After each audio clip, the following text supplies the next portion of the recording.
Chosen one, this message didn't find you by accident. It found you by assignment. God led you here because your spirit is ready. You've endured the pain. You've walked through the fire. You've been processed, stripped, humbled, and stretched. But now, heaven is making a declaration. The process is over, and the power is activated. This isn't just encouragement. This is confirmation. You are stepping into a new dimension of authority, revelation, and divine impact. This is not the version of you that survives. This is the version that commands, that creates, that carries glory. Now is the time to walk boldly into what God already prepared. Because what once was preparation is now becoming manifestation. Let's break it down into 7 divine chapters so your soul fully understands the shift that's taking place. Before we dive deep, make sure you like, share, and subscribe, because this message isn't just content. It's a prophetic release for the chosen ones whose season of hiding is over. If your spirit feels this frequency, type 77 in the comments. Right now. That number isn't random. It's a sacred signal to the Most High that you're ready, activated, and fully aligned with the power that's already been deposited in you. Not everyone will make it to the end. Only those who've been through the process and know in their soul that this is their time. And if you stay, something in your spirit will shift. You'll gain clarity, spiritual confidence, and confirmation that the warfare was not in vain. It was preparation for power. This isn't a message you hear once and move on from. This is a divine activation that unfolds layer by layer. Watch it again as many times as your spirit leads, because each time, a new mantle of understanding, power, and direction will be unlocked. Welcome to your powered season, chosen one. Let's begin. Chapter 1. You were processed in private for public power. Chosen one, you've spent a long time in a season that felt like isolation, but it was actually consecration. You weren't just being hidden. You were being held. Held by God. Held in preparation. Held in a divine pause so heaven could do a deep work in your soul. You obeyed when no one was clapping. You served with excellence when nobody acknowledged your sacrifice. You gave when it felt like you were the one who needed help. You showed up faithfully in rooms that didn't appreciate you, around people who didn't see you, and in assignments that didn't seem to advance you. But understand this, you were never invisible to God. He saw every act of obedience, every tear you cried in silence. Every night you questioned your worth while still saying yes to His will. That wasn't neglect. That was nurture. God hid you on purpose, because He wasn't just polishing your image. He was transforming your core. He was digging up old roots, exposing inner wounds, detoxing your desires, and anchoring your identity in Him, not in results, applause, or recognition. You weren't being overlooked. You were being overhauled. God had to slow you down so He could grow you deep. He couldn't afford to let you rise before you were ready. Because premature elevation can destroy what only a rooted identity can sustain. So while others were racing ahead, being seen, being celebrated, chasing platforms, you were being processed. He was purifying your motives so your influence would serve, not manipulate. He was testing your heart so your leadership wouldn't bleed from unhealed places. He was stripping every idol of needing to be liked, followed, or praised, so you could carry pure power with clean hands. This was more than a waiting season. It was a wilderness classroom. You were learning to hear God's voice without noise. You were learning to walk by faith, not by metrics. You were learning to move when He says move, even when no one else understands why. God wasn't just preparing the stage for you. He was preparing you for the stage.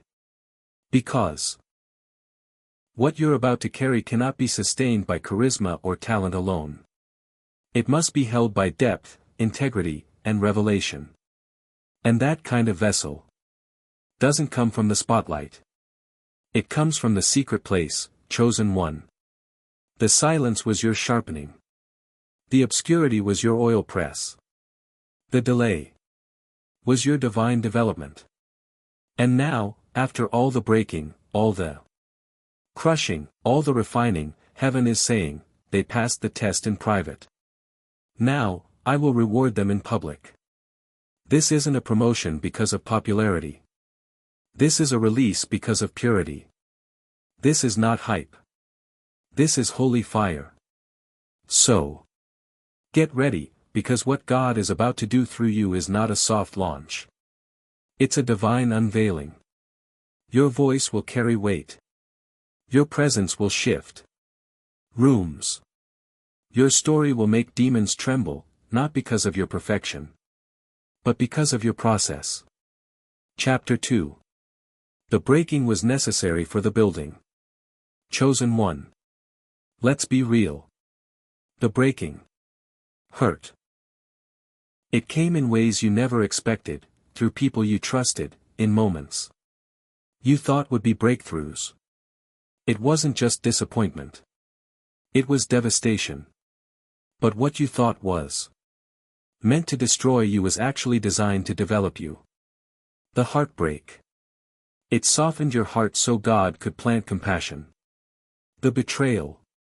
It exposed what needed to be removed. The loss. It forced you to lean, not on your strength, but on His. Each breaking moment was a chisel in the hand of the master sculptor. God wasn't being cruel. He was being intentional. You see, God didn't just want a gifted vessel. He wanted a glorious one. Not a cracked pot, leaking influence, but a refined carrier of divine power. One that could hold anointing without leaking ego. One that could be entrusted with revelation without weaponizing it for self-promotion.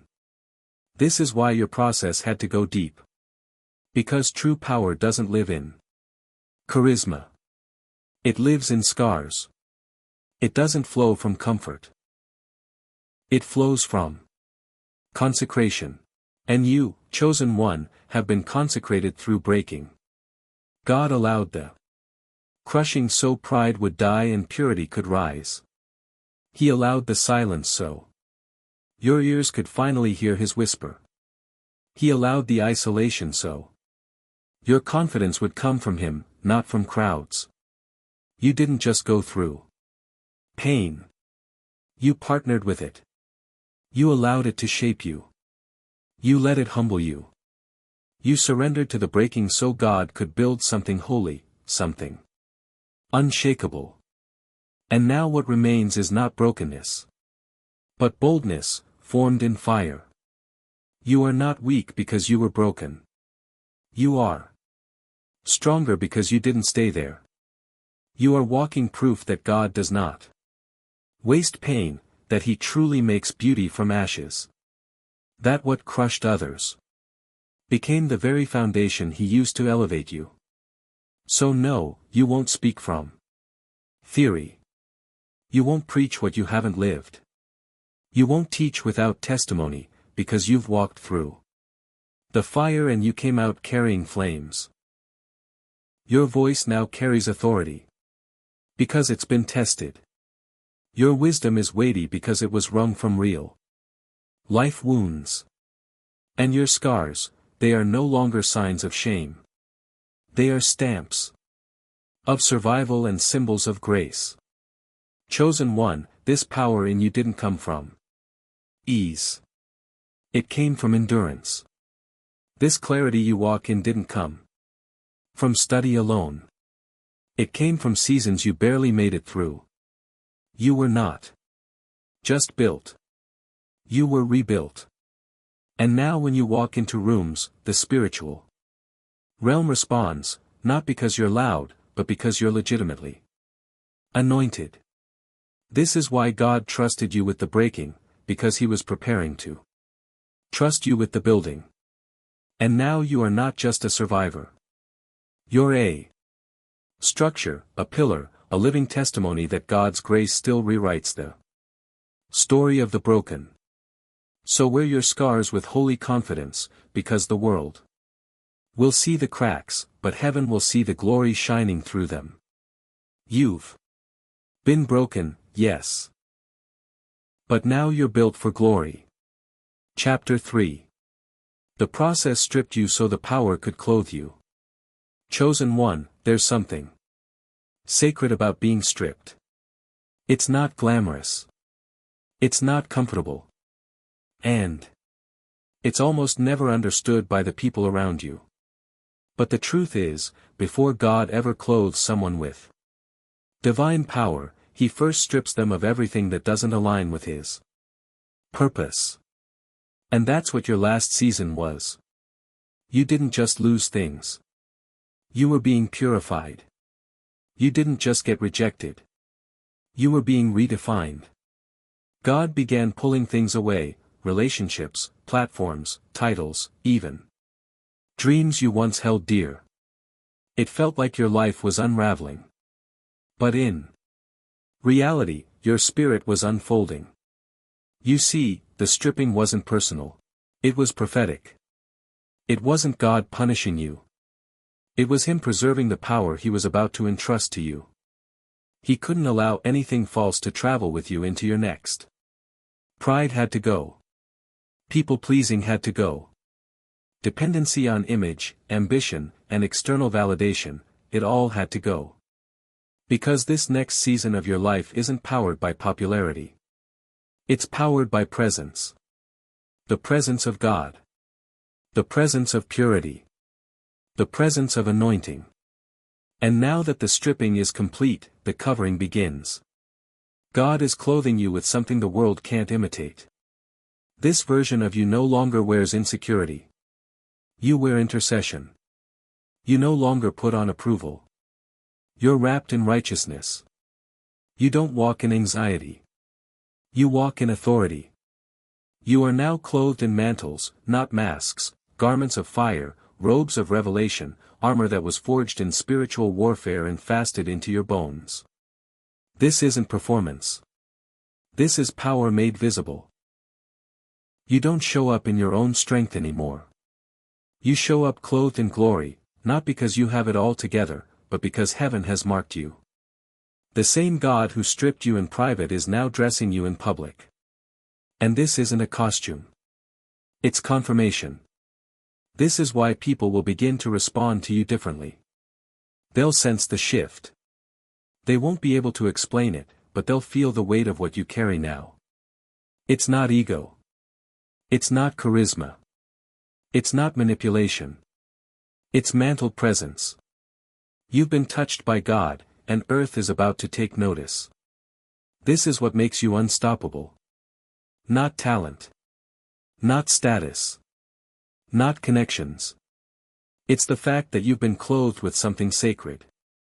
The power that now rests on you didn't come cheap. It came through crushing. It came through obedience. It came through dying to self when it would have been easier to fight for self. Now you're stepping forward. Not as a shell of who you were, but as a vessel of who God always knew you'd become. Clothed in power. Clothed in divine identity. Clothed in the kind of grace that hell cannot counterfeit and man cannot deny. So walk boldly, chosen one, because the stripping is over and the covering has begun. You're no longer dressed in survival. You're dressed for revival. And everywhere you go, darkness will have to back up, not because of who you are, but because of what you're wearing. Chapter 4. You're no longer waiting. You're walking in it. Chosen one. The waiting season has served its purpose, but that season is over. You're not in limbo anymore. You're not in delay.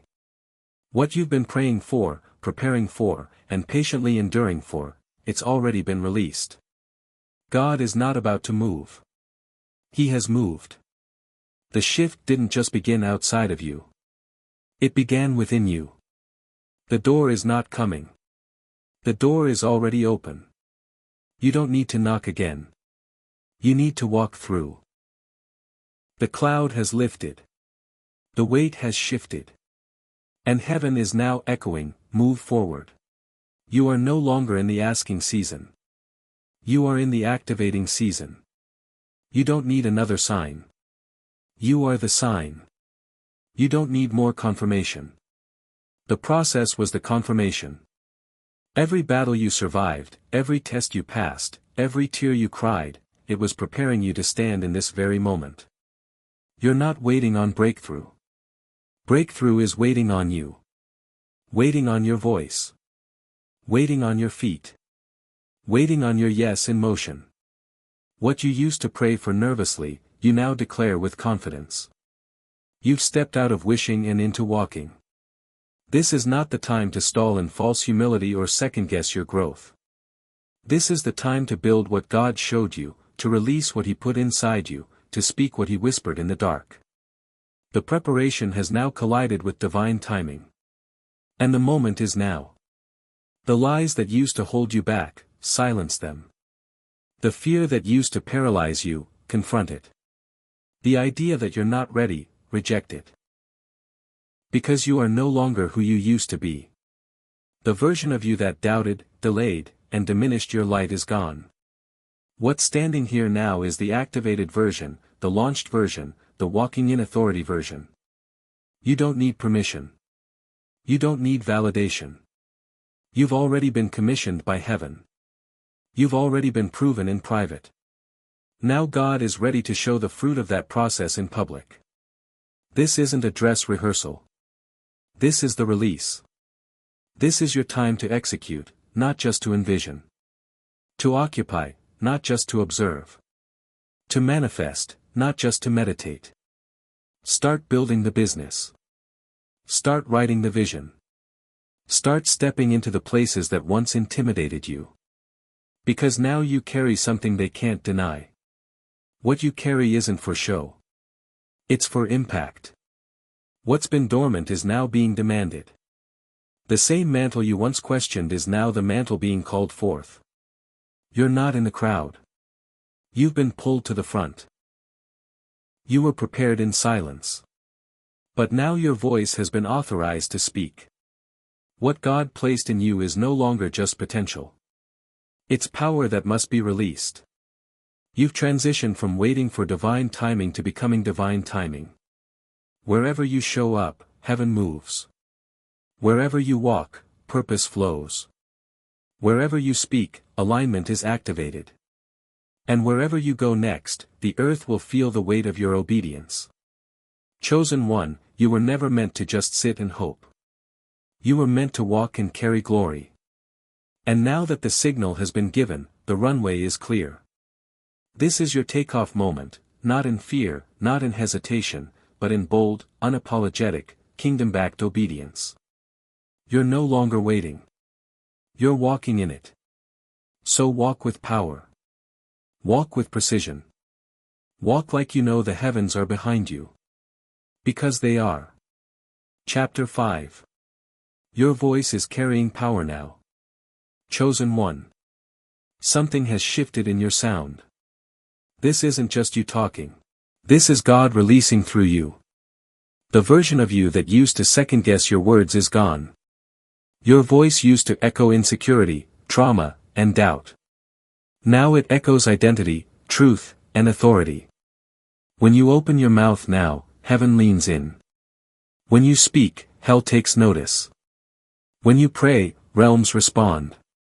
When you declare, the spirit world realigns. This isn't just personal growth. This is divine graduation. You didn't go through all that pain for a soft whisper. You were refined to release thunder in the spirit. You didn't survive the silence to remain quiet. You were hidden so your reveal would be holy. God has consecrated your voice. He has anointed your mouth to uproot, to plant, to build, and to shift. Your words are no longer casual, they're catalytic. They don't just inspire, they ignite. They don't just encourage, they activate. You are now a walking broadcast of heaven's intent. Your speech is seasoned with fire. Every sentence you release has weight behind it. Weight that came from warfare. Weight that came from walking through dark places and still choosing light. Your voice has been marked. It carries the oil of endurance, the fire of prayer, and the echo of divine alignment. You are no longer speaking as a believer still trying to convince yourself.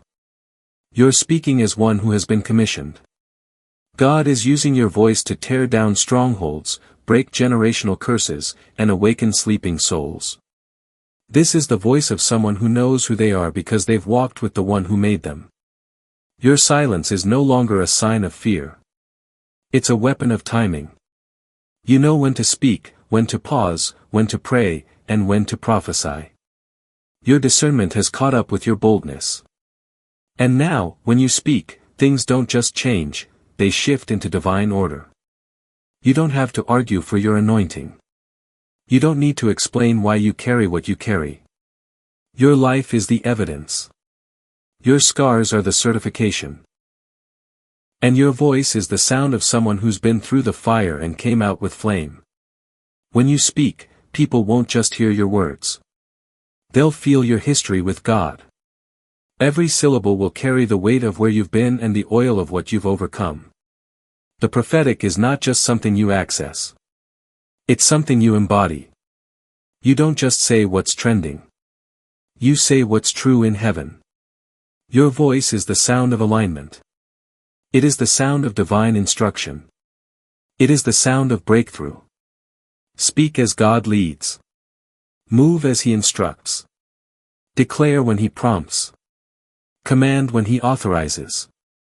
Because now your voice is not just heard, it is honored in the Spirit. And those who are assigned to you will recognize the frequency. They will hear the echo of God's authority in your tone. They will feel the pull of purpose when you speak. You will not need to shout to be powerful. Your presence will be a declaration. And when you speak, heaven will back you, not because of volume, but because of validity. This is what happens when you walk in your mantle. This is what happens when God puts His sound in your mouth. Your voice isn't just yours anymore. It's been sanctified. And when you open it now, you don't just speak, you release the will of God into the earth. Chapter 6. The enemy fears who you've become. Chosen one, you are no longer the same person who entered the fire. You're no longer the vulnerable version the enemy used to manipulate, distract, or discourage. You're not doubting like before. You're not distracted like before. You're not defenseless like before. Because through the process, God built something unshakable in you, something eternal. You've been fortified, not with pride, but with presence. Not with fear, but with faith. What once wounded you now strengthens you. What once confused you now clarifies your purpose. You've become spiritually unrecognizable to the forces that once targeted you because God has covered you in layers of authority, discernment, and boldness. This is why the warfare increased before this moment, because the enemy saw the forming of your fullness. He saw the mantle settling on you. He saw the glory rising from your scars. He saw the threat you'd become to everything he tried to control. But he was too late. He couldn't stop what heaven had already marked. The attacks didn't break you. They built your fire. The resistance didn't destroy you. It delivered you. You didn't just survive the storm, you became the storm in the Spirit. You've been through battles that no one saw, cried tears that only heaven recorded, and stood when everything tried to make you fall. And now you walk with a different kind of weight. You walk with heaven's stamp. You move with kingdom backing. And hell knows it. Now you carry spiritual weight that hell can't counterfeit. You walk into rooms, and spirits discern your authority before you say a word. You dream, and dimensions respond. You speak, and the atmosphere submits. You command, and chains break, not because of who you are in the flesh, but because of who walks with you in the spirit. You're not a target anymore. You're a threat. The enemy doesn't mock you. He monitors you. Because every step you take now carries a ripple effect in the supernatural. You shift bloodlines. You restore order. You expose lies. You dismantle strongholds just by showing up in truth. You don't just wear the name, chosen. You embody it. You don't need to shout to be powerful. Your presence alone causes disruption in the kingdom of darkness. And you're not even operating at full capacity yet, you're just getting started. Hell thought it had the final say, but your survival rewrote the sentence. Now the same places that tried to break you will witness your rise. The enemy's access has been revoked. What he once touched, he can no longer trace. What he once influenced, he can no longer infect. You've been sealed. You've been transformed. And you've been trusted with spiritual artillery that shakes foundations. Chosen one, you are now the one your bloodline was waiting for, the one the enemy hoped would never awaken. But you did. And now you walk in a fearlessness that cannot be faked. A purity that cannot be perverted. An authority that cannot be duplicated. Heaven knows your name. Hell fears your voice. And earth is about to witness the rise of someone the enemy tried everything to stop, but couldn't. Chapter 7. This is your powered season. Proceed without apology. Chosen one, this isn't just a new chapter, it's a divine era. This is not a subtle shift. This is a prophetic release. Everything that has led up to this moment, the pain, the wilderness, the testing, the silence, it was all designed to prepare you for this exact unveiling. The process refined you. The fire proved you. The tears baptized you. And now the power has fallen on you. This is not the season to shrink back. This is not the time to filter your truth to fit fragile expectations. You are no longer required to explain your elevation to people who were never assigned to your journey. Stop apologizing for the glory God placed on you. Stop downplaying the oil you paid for in silence. This season demands boldness, clarity, and obedience. You've been processed in secret. Now, it's time to operate in power. You've been released by heaven. You've been confirmed in the Spirit. You've been activated by divine authority. So walk in it. Speak from it. Lead with it, without fear, without compromise, without delay. This is not ambition. This is alignment. Don't second guess what God has already stamped. Don't hold back when He's saying go forward. Don't ask for validation when you've already been vindicated. This is your time to be everything God designed, unapologetically, unshakably, undeniably. You don't need another sign. This message is your sign. You don't need more permission. Heaven has already commissioned you. This is the moment when the version of you that was once hidden is now called forth. The same voice you once silenced is now carrying kingdom weight. The same heart that once questioned its worth now beats with purpose. The same soul that once felt forgotten is now divinely positioned. The process is over. The power is activated. And you're not stepping out in your own strength, you're stepping out with the backing of the Most High. Every scar, every lesson, every quiet victory, it's all infused into this version of you. You're not who you used to be. You are who God always saw when others overlooked you. You are who He designed when He formed you in the secret place. This is your season to rise without hesitation, to build without limits, to speak without fear, to lead without apology, to reign, not from ego, but from divine purpose. You are royalty wrapped in humility. You are boldness balanced with wisdom. You are power with purity. The world won't understand this version of you. And that's okay. They weren't supposed to. This version wasn't designed to please crowds. It was designed to obey God. This version doesn't seek applause. It seeks assignment. And the assignment is now. So launch the vision. Release the word. Start the movement. Take the territory. Because you are no longer warming up, you are walking in full release.